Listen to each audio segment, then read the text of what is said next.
So in this video, we will see about what is a process and two-state process model. So initially, you must know what is a process. Suppose we have a one program and this program belongs to suppose C language. How we will write a program in C language? For that, we will include a header file. Suppose I'm writing here header file. After header file, suppose I'm writing a main function. Either you can write a int main or directly you can use a main function. Okay. And after that, suppose I want to print a hello. So for printing hello, I will use a printf function. So here is my printf function. So inside this printf function, suppose I am writing a hi. Okay, this is end of printf statement. This is a semicolon. You have to suppose this is a semicolon and here is what your end of a main function. Now how you are going to execute this program? For execution of this program, you have to click on the run button. When you are going to click on the run button, at that time what will happen? That program is loaded onto main memory. So initially this program is written on a hard disk. Suppose this is your hard disk. Okay, initially this program is written on a hard disk. Then with the help of loader, so what is that loader do? When you are clicking on the run button, then loader will load that program into main memory. Then that program become process. So memory is assigned to this program and the process will start its execution. So we can say that the process is nothing but the program in execution or it is an active part of a program. So this is a concept of process. So we'll see about what is a two-state process. So in the two-state process, only two states of a process are available. Okay, see. Two-state process. We initially we'll see about a two-state process model.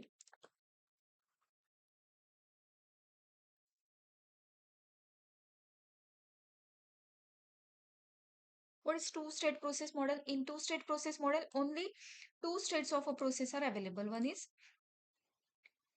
running state. This is running state. And second state is not running state.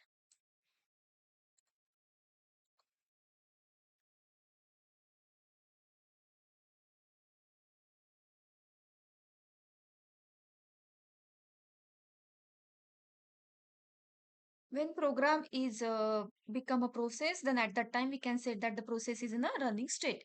When the process is not currently in the running state, at that time we can say that a process is not in running state. So these are the two states of a process. So one is running state and second is not running state. So this is very basic state of a process. Okay. So next is five state process model. So before moving towards five-state process model, you must know what is a scheduler. Basically, what is the use of scheduler? Scheduler are the special system software which handle the processing scheduling in various ways. So what is a scheduler? It is a special system software which is handled with the help of OS only. And there are three types of scheduler. One is long-term scheduler, second is short-term scheduler, and third is medium-term scheduler. Now, what is a long-term scheduler? So suppose user is having number of job J1, job J2 and job J3. So all these jobs are available on a secondary storage or on a hard disk. This is suppose secondary storage. So three jobs are available on a secondary storage or a hard disk. So what is the task of loader? Loader will take suppose initially job J3 onto loader and load this job into main memory. So this J3 is converted into process. Okay. So this conversion that can be done with the help of long-term scheduler. So job that can be converted into process. This is done with the help of long-term scheduler. So first we will see what is a long-term scheduler. Long-term scheduler is also known as the job scheduler and this determines which program are admitted to the system for the processing and it selects the process from the queue and load them in a main memory for the execution.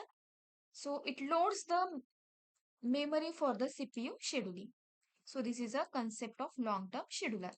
The primary objective of this scheduler is to provide a mixed jobs such as IO bound, process bound, and it controls the degree of multiprogramming. If the degree of multiprogramming is stable, then average rate of progress process creation must be equal to average departure rate of the process leaving the system. So this is a long-term scheduler. Next we have a short-term scheduler. So what is a short-term scheduler? And so this is what a ready queue. On a ready queue, suppose three processes are available. Process P1,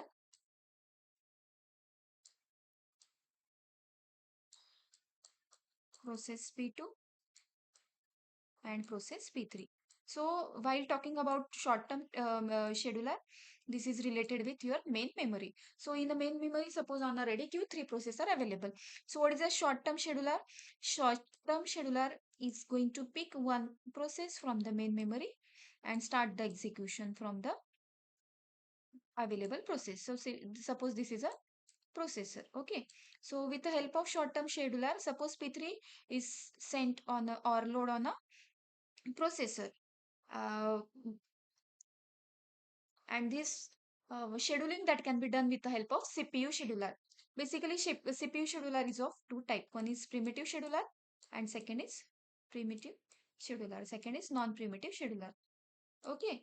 The primitive scheduling is nothing but the once the process on is loaded onto main memory due to some reason or due to IO reason, processor can take out that process from the processor and assign the processor to the another process. That can be done in a primitive scheduling. But in case of non-primitive scheduling, once the processor is assigned to the process, sec- then the processor cannot stop the execution of that particular process, whether it is completed or it is done only with that particular process only. So processor cannot stop the execution from the in non-process scheduling, non-primitive scheduling type. So non-primitive scheduling algorithm are first come first serve, shortage of first. Now we will see what is a short-term scheduler again. It is also known as CPU scheduler.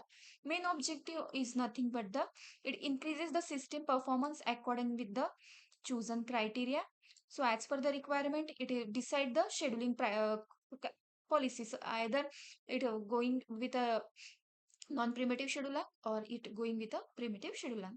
The change of the ready state to running state of the process and CPU scheduler select the process among the processes that are ready for the execution and allocate CPU to the one of them. The short-term scheduler is also known as a dispatcher because it's going to dispatch the process from the ready queue to processor and it take the decision of the which process to execute the next.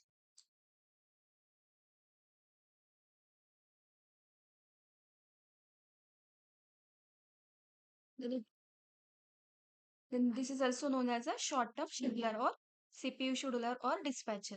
Then third is a medium-term scheduler. What is a medium-term scheduler? It is nothing but it is also known as a swapper because it's going to swap the process among the multiple process and it removes the process from the memory. And the use of medium-term scheduler is the it reduces the degree of multiprogramming. The medium-term scheduler is in the charge of handling the swapped out the process.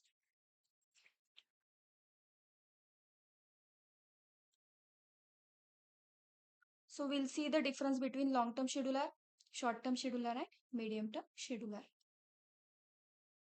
So basically long-term scheduler is also known as a job scheduler. Short-term scheduler is known as a CPU scheduler and medium-term scheduler is known as a process swapper. Okay. The speed of the short-term scheduler is fast as compared to long-term scheduler and medium-term scheduler. The speed of long-term scheduler is lesser than the short-term scheduler and the speed of the medium-term scheduler is in between long-term scheduler and short-term scheduler. Next, we'll talk about the degree of multiprogramming. The degree of multiprogramming is control in a long-term scheduler and also the degree of multiprogramming is reduces in multiprogramming and in terms of short-term scheduler it provides the lesser control over the degree of multiprogramming. Okay, we'll talk about the long-term scheduler.